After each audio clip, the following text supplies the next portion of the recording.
Mesdames, Messieurs, peuple congolais, être citoyen, c'est être informé. Et pourquoi? Parce que l'ignorance est la pire des souffrances.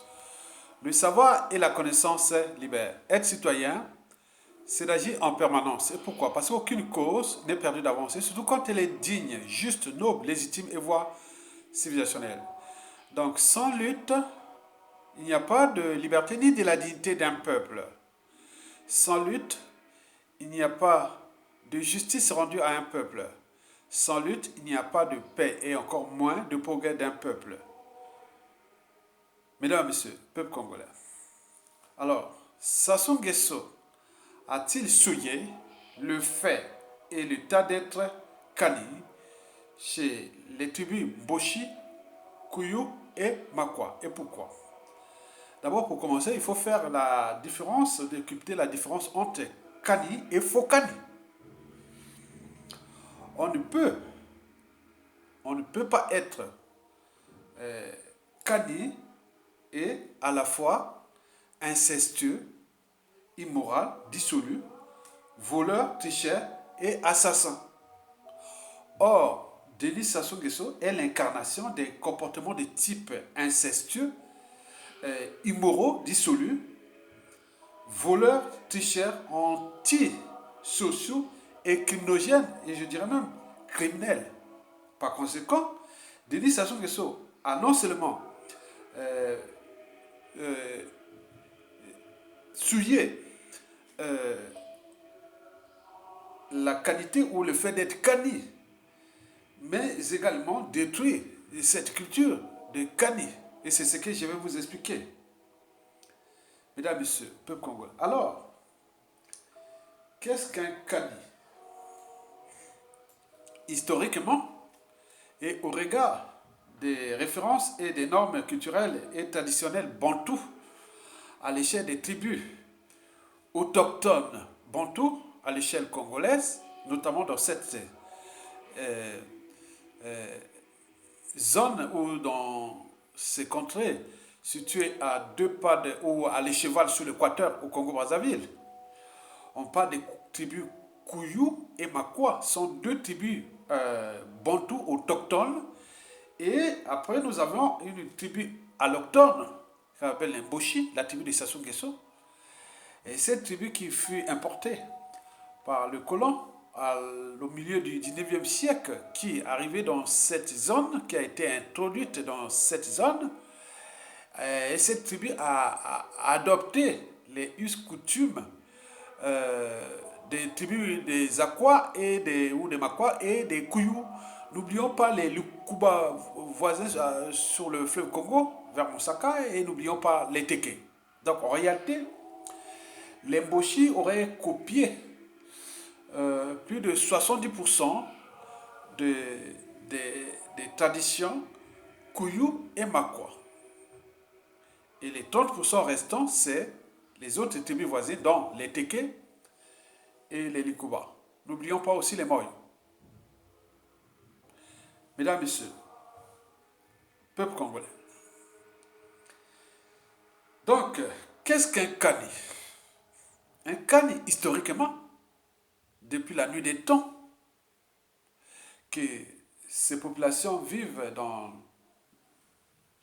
le bassin du Congo, à l'échelle de Makwa et de Kouyou, ces tribus, que vous pouvez les localiser en réalité, pour faire un peu, pour vous donner une certaine visibilité de ces tribus. La tribu des Makwa, pour ceux qui connaissent un peu le Congo, et bon, les tribus des Makwa, c'est la tribu de Frère Oxos et Konga, l'ancien PDG d'Air Afrique. C'est sa tribu. C'est aussi les tribus de Makwa, c'est la tribu aussi du général Jean-Marie Michel Mokoko, le président élu qui est aujourd'hui emprisonné par un individu de la tribu voisine que je vais vous en parler. Donc, les Kouyou c'est Marin Gwabi et Yobi Opango. Et Mboshi, c'est Denis Sassou Nguesso. Ces trois tribus sont séparées d'une trentaine de kilomètres à peu près chacune. Mais la plus nombreuse, ce sont les Aquas, à cheval sur l'équateur, ma tribu. Et puis la tribu de Kouyou de Marin Gwabi, et Yobi Opango, paix à l'air. Et puis la petite tribu de Sassou Nguesso qu'on appelle les Mboshi. C'est une tribu introduite, je vous l'ai dit, qui ont copié. Voilà. Mais nous, on avait cette culture-là qu'on appelait les Kani. Donc, on parle des Kani. Moi, personnellement, j'ai connu cette tradition au village, puis au collège, puis au lycée, et jusqu'avant d'arriver même en France. Bon, ça rentre de nos traditions qui existent depuis la nuit des temps, même avant l'arrivée avant l'esclavage, avant même le colonialisme, au 19e siècle. Ce sont nos traditions, nos cultures africaines, avec les langues Kouyou et puis Makwa. Puis les Mboshi sont venus copier les deux langues. Ils parlent un peu ça veut dire ils parlent le Kouyou et les Makwa un peu tordus, quoi. Bon, bref. Mais quand on entend parler Mboshi, on croit que ils parlent Makwa ou Kouyou, mais un peu, voilà. Ils ont tout adapté, hein. C'est vraiment une adaptation vraiment entre noirs et africains. Bon, c'est suit bien, mais le problème c'est qu'au niveau politique, avec Sassou qui a tout saccagé, non seulement les deux tribus autochtones, les Kouyou et Makwa, mais également sa propre tribu, c'est-à-dire les Mboshi. C'est ce que je vais vous expliquer. Donc, un Kani, historiquement, fut d'abord une autorité morale. Ce fut un sage. Il fallait être c'était une autorité morale, oui. C'est un sage, oui. C'est aussi le gardien des traditions. Il était aussi le guérisseur. Il respectait c'était celui qui respectait les mythes, les croyances, les divinités locales. Donc il était au cœur de la transmission orale des traditions ancestrales. Mais par son âge et par son expérience de la vie, et aussi par le respect des traditions, il était là pour alerter souvent des dangers et éveiller les consciences des uns et des autres. Donc il était le garant même de la canisation. Donc la canisation, c'est le processus conduisant à la qualité, au fait d'être cani. Donc cani, c'est-à-dire au village ou dans tous les tours de la tribu, quand on regardait un cani, c'est... Comment on peut expliquer ça? Il est à la fois comme un pape, et imam, rabbin, il est juge, il est professeur d'université, il est chef d'entreprise, il avait tout, quelque chose comme ça. Donc, mélanger tout. C'est-à-dire, ça donnait du respect. Quand on avait des problèmes, la déprime, les gens déprimés, qui a problème de régler les problèmes du fonctionnement de la tribu ou de la tradition, on allait toujours, quand on se regroupait chez nous, on appelle ça, au Congo, on appelle ça le mbongi. Hein? On se regroupait ensemble, par exemple en Makwa, on appelle ça les kanja. Donc on se regroupe, c'est lui qui est là comme un... Ben oui, il est au-dessus, quoi, il est au-dessus. Mais pour en arriver là, mais il y a tout un processus qu'on appelle la canitisation. Donc quand on voyait c'est comme un guide moral, c'est comme un guide spirituel, c'est tout. Donc il ne pouvait pas tuer, il ne peut pas voler, il ne peut pas faire du mal. C'était quelqu'un qui protégeait tout pour qu'on soit en harmonie. Et donc pour en arriver là, donc il a bavé pour en arriver là parce que c'est une expérience qui mérite le respect. Donc il était crédible, il était respecté. Vous voyez déjà ça. Donc le sage ou les Kani ne portaient pas la mort. Il respectait le caractère sacré de la vie humaine. Il était au cœur de l'intérêt général. Il était des choses comme ça. Voilà. C'était tout qui en fait que ces tribus ont existé depuis des milliers d'années. Mesdames et messieurs. Et comment ça marchait la canitisation? C'est-à-dire le processus conduisant à devenir sage, ou comme on appelle cani. Il y avait un processus. On ne rentrait pas comme ça par la tête. On dit non, mais comme Sassou l'a fait, hein, Sassou, dès qu'il a commencé à voir son pouvoir voilà, être important au niveau politique, il est allé s'imposer Kani. Non. Pourquoi les Mboshi ont accepté ça? Ailleurs, moi, quel que soit votre pouvoir politique, vous ne pouvez pas rentrer comme ça. La tradition n'a rien à voir avec les trucs politiques. Ça, c'est une autre affaire. Mais ça soit passé par les trucs qui étaient maintenant ministre ou homme politique pour aller être moi non, je rentre maintenant Kani. Alors qu'ils ne respectent même pas, ils n'obéissaient même pas des critères d'être Kani. Chez nous, à Makwa, ils ne seraient même pas Kani. Pourquoi les Mboshi ont-ils accepté ça? Mais nous, Sassou ne pouvait, Sassou Nguesso l'éducateur ne peut pas être Kani. Au vu de sa personnalité, de son passif et de son comportement, il ne peut pas être Kani. Mais on l'avait introduit Kani. Vous imaginez, quelque part en Afrique, on s'est dit que est-ce que les gens là ont franchi les barrières de la raison et d'ailleurs de la conscience. Et n'oublions pas la transmission des valeurs. Mesdames, Messieurs, donc comment se passe le processus de qualitisation? Bon, je ne sais pas si c'est pareil comme chez les Kouyou, c'est-à-dire la tribu voisine à la mienne, ou chez les Mboshi, c'est Sassou Nguesso, non. Mais chez nous, à Makwa, chez moi, tribu située à cheval sur l'équateur, en réalité, les tribus-là, au partant de la ville principale Makwa, cette tribu s'étend au nord sur près de 80 km vers le nord, et à l'est, ça s'étend jusqu'à 150 km à peu près. Et au sud, ça s'étend sur 30 km à peu près. Et à l'ouest, ça s'étend autour de 70 km. Donc ça, c'est la zone de la tribu. Donc vous voyez que c'est étendu. Ça. Mesdames et messieurs, peuple congolais.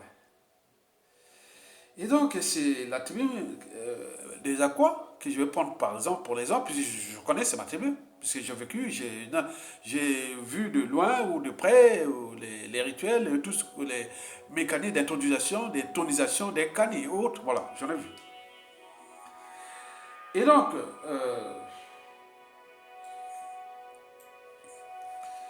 il y a des critères pour être cani. Le premier critère est déjà matrimonial. C'est-à-dire, sachant que nous, dans le Nord Congo, le régime est patriarcal. L'autorité est du côté du père. Or que dans le Sud Congo, c'est matriarcal. C'est l'autorité est du côté de la mère. La transmission de l'autorité et de l'héritage et tout est du côté de la maman. Dans le Sud Congo. C'est-à-dire, vous partez de Brazzaville jusqu'à Pointe-Noire au Congo, c'est matriarcal. C'est la maman qui a le pouvoir de la transmission, héritage, autre. Or que nous, dans la partie nord de Brazzaville jusqu'au nord, eh oui, chez nous, c'est le père. Comme chez moi, c'est le père. Tout se transmet l'héritage et là, tout c'est le père. Très bien. Donc, le régime est patriarcal. Donc, pour être admis au processus de canonisation, donc il faut déjà être d'origine de la tribu. C'est-à-dire un père qui est reconnu qu'il est originaire de la tribu. Donc on voit les générations, on dit oui, c'est ça, ça obéit à les critères qu'il est là, oui, c'est ça. Donc on t'accepte dès que tu deviens Kani parce que tu as, au niveau de ta lignée génétique ou culturelle, donc on sait que ton papa, il est de la tribu. Et tout ce qui est bâtard n'est pas accepté. C'est logique parce que en fait, historiquement, les tribus, c'était les mini-États. Hein. On ne peut pas introniser Kani, quelqu'un qui va respecter l'autorité morale, il va représenter comme un super pouvoir, quelqu'un qui, on ne connaît pas son papa, il peut être un espion. Donc là-bas, historiquement, c'était comme, on était des mini-États en fait. Les tribus sont des mini-États. Donc nous, les Fégré Kani étaient comme la citoyenneté grecque, 300 ans avant Jésus-Christ, parce que ce fut une citoyenneté fermée. On ne devenait pas citoyen grec. On naissait citoyen grec, droit de sang. Pas de sol, non, droit de sang. Or, la citoyenneté s'est transformée 300 ans après Jésus-Christ, c'est-à-dire disons, oui, entre le 1er et le 5e siècle après Jésus-Christ. c'est-à-dire pendant l'Empire romain. C'est les Romains qui ont transformé la citoyenneté qui n'est plus que de sang, hein, mais aussi de sol ou de naturalisation. Donc on ne pouvait pas se naturaliser grec à l'époque, mais l'Empire romain, a mis ce processus-là, soit droit de sol, droit de sang et des naturalisations. Or, nous, c'est dans la culture des Kani, Makwa, on est un peu dans le truc de la citoyenneté grecque, c'est-à-dire de droit, il n'y a que des droits de sang. Il n'y a pas de droit de sol non, il n'y a pas. Il n'y avait pas ça. Donc, quand vous rentrez Kani et vous obéissez ces critères-là, déjà, c'est très important. On sait que vous êtes originaire de la tribu parce qu'on sait, on le savait, on le sait. Ça part d'il y a les noms, ça part des trucs, donc on regardait.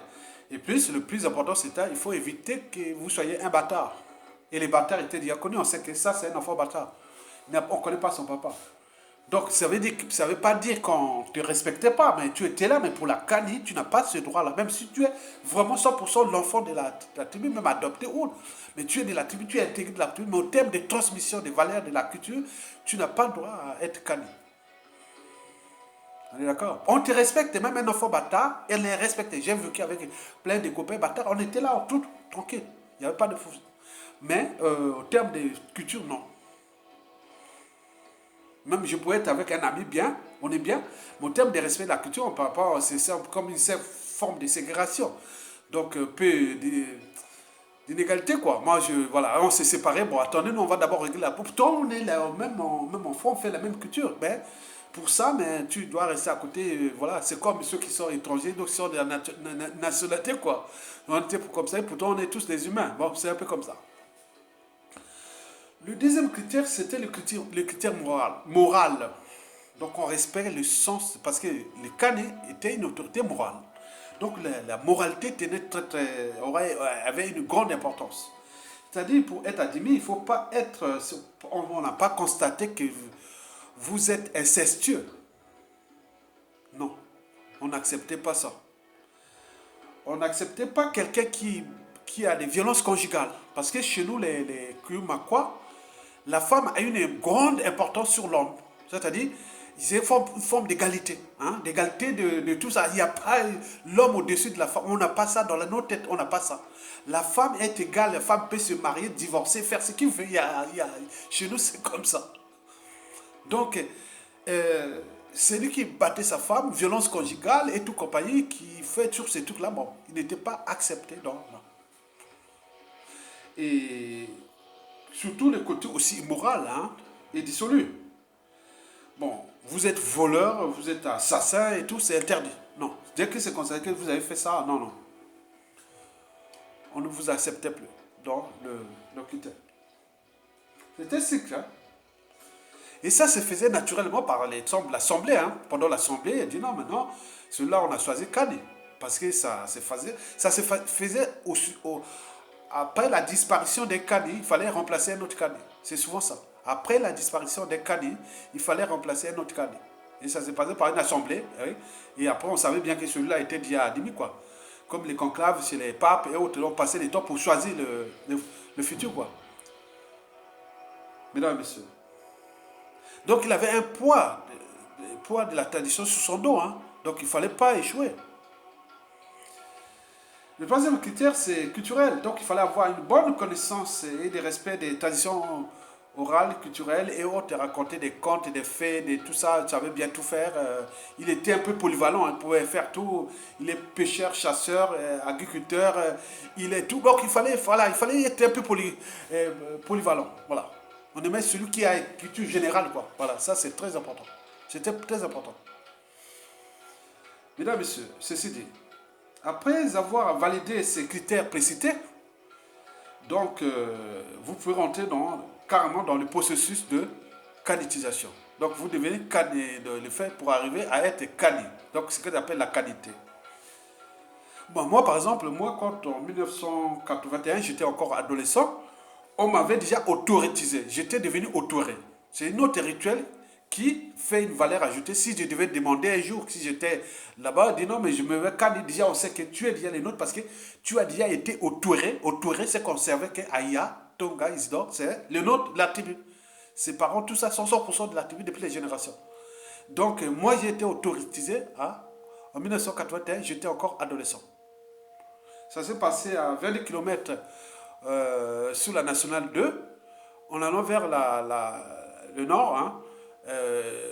Voilà. Donc, l'équateur passe à Makwa, hein, la ville, là où passe la Makwa, donc à 20 km de l'équateur.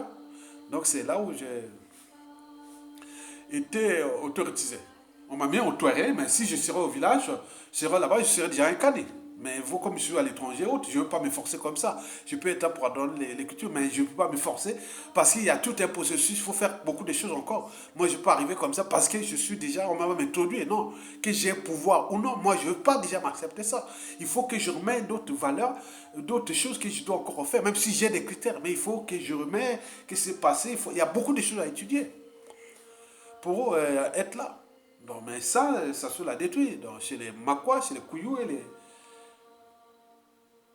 et sa propre tribu, qui fut une forme d'intégration vraiment adoptée.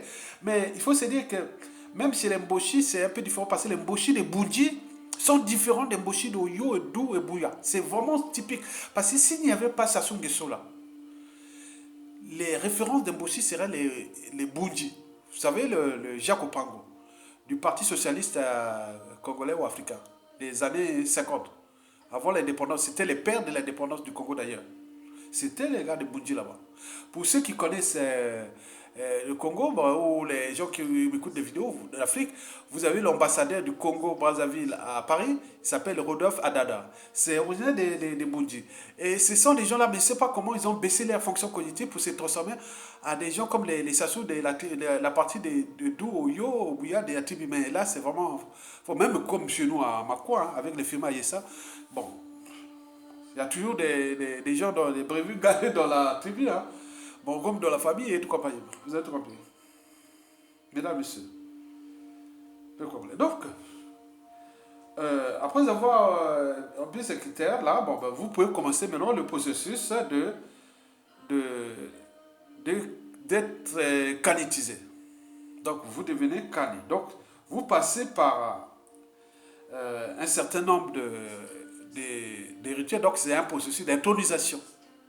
Mais dans ce processus d'intronisation, l'âge, oui, on tient encore le facteur âge. Souvent, pour être cani, même s'il y a un cani qui est mort, il faut les remplacer.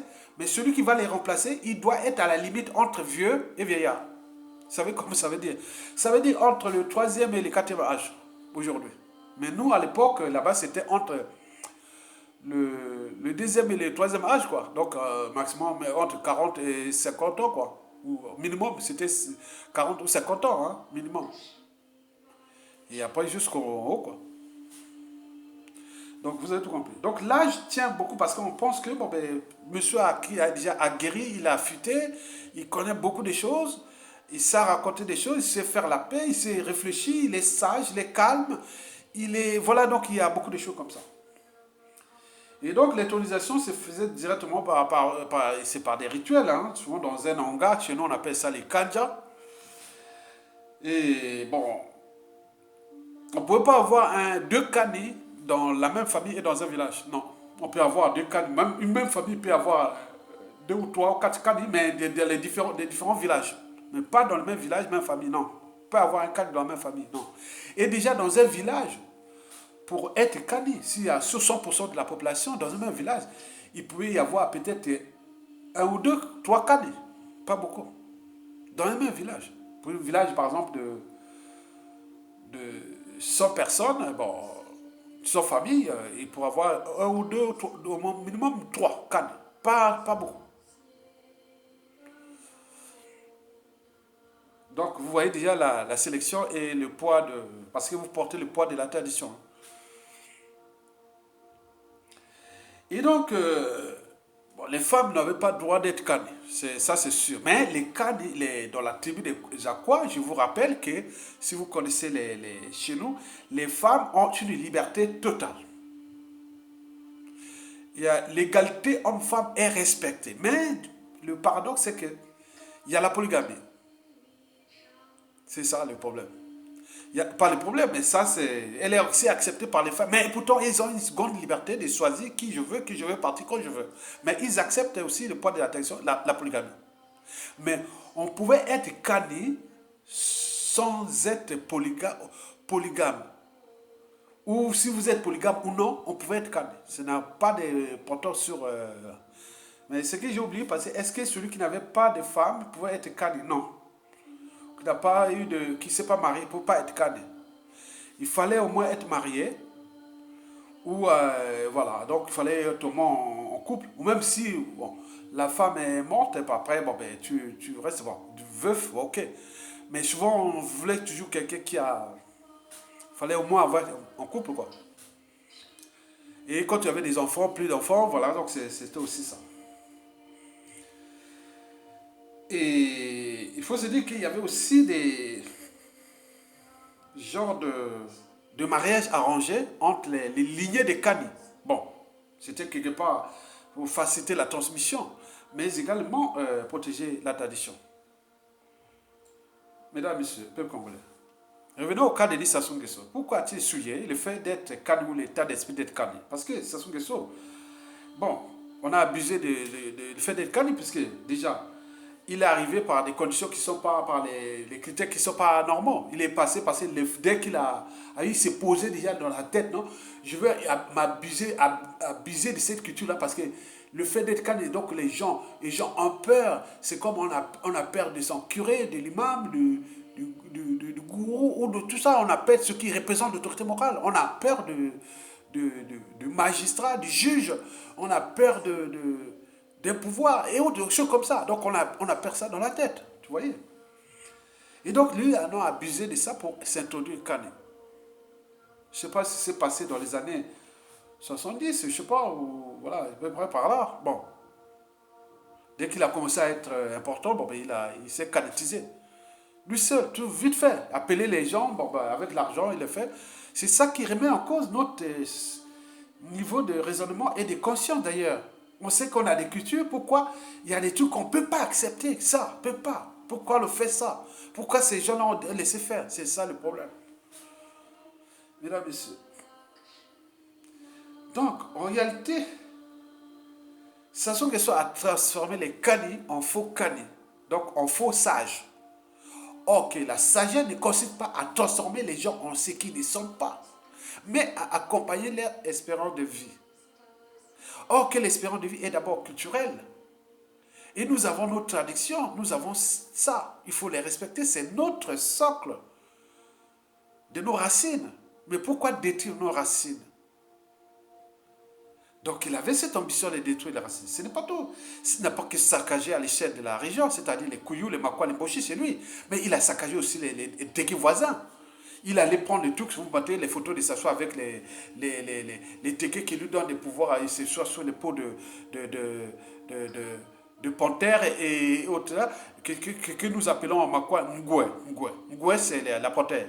Il se met dans les peaux des panthères et il est là en train de faire qu'il ait maintenant une puissance, parce que les gens dans leur mentalité, dans leur conscience ou inconscience, pensent les voient loin, donc les gens tombent. Comme disait déjà le professeur de la sorcellerie, là, comment on l'appelle, l'ancien professeur de droit à l'université Marin Guabila, qui est aujourd'hui attitré comme professeur de la sorcellerie, qui avait dit sur les ondes de Radio France Internationale le 26 mai 2014 que le serment n'a aucune valeur juridique au Congo-Brazzaville. Ce qui compte en Afrique, ce qui compte, c'est la sorcellerie. Oui, c'est vrai, les gens croient au gris-gris, au fétiche, au son d'autres, cani autres. Donc, quand ça soit arrive là, c'est maintenant, c'est transmis au cani. Les gens ont peur, on fait un bâton comme ça.